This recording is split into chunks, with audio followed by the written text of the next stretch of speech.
Қайырлы күн баршаңызға. Бүгін сіздермен осындай биік әрі басылып қалмайтын, өте дәмді әрі оңай жасалатын пирогтың рецептісімен бөлісемін.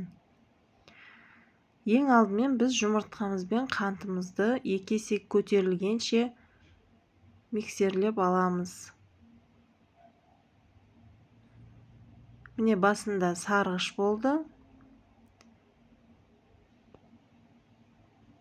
Ағарған кезде біз араластыруды тоқтатамыз. Енді үстіне біз майонезімізді саламыз. Менде 3 желанияның майонезі.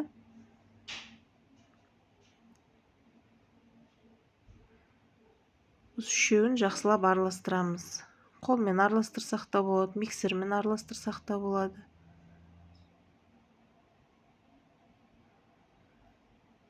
Осылай біркелкі масса жасап аламыз. Үстінен разрыхителімізді саламыз.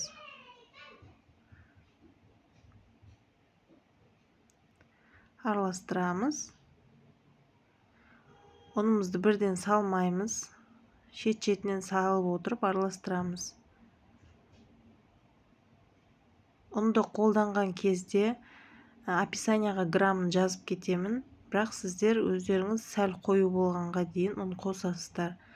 Әр ұнның тығыздығы әр түрлі болғандықтан ұнның мөлшері өзгеріп отыруы мүмкін.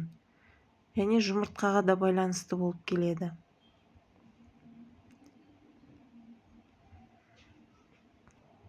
Формамызға пергаментті төсеп, формамыздың ішіне тестамызды құямыз.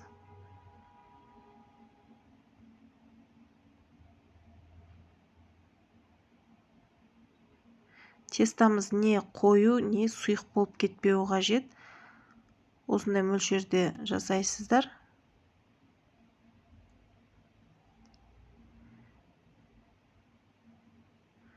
Бұл пирогты бисквит ретінде де қолдансаңыздар болады.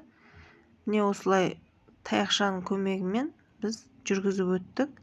Өйткені арасында ауа қалмауы қажет. Міне пирогымыз 2 есе көтерілді. Пісіп-піспеген шпажка арқылы немесе зубочистка арқылы тексеруімізге болады. Міне көріп тұрғандарыңыздай өте биік болып шықты. Әрі бассақ қайтадан орнына келеді.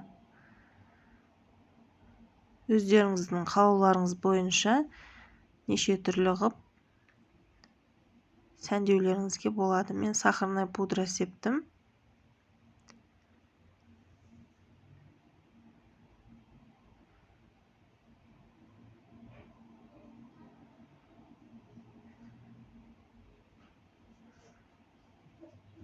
Көріп тұрғандарыңыздай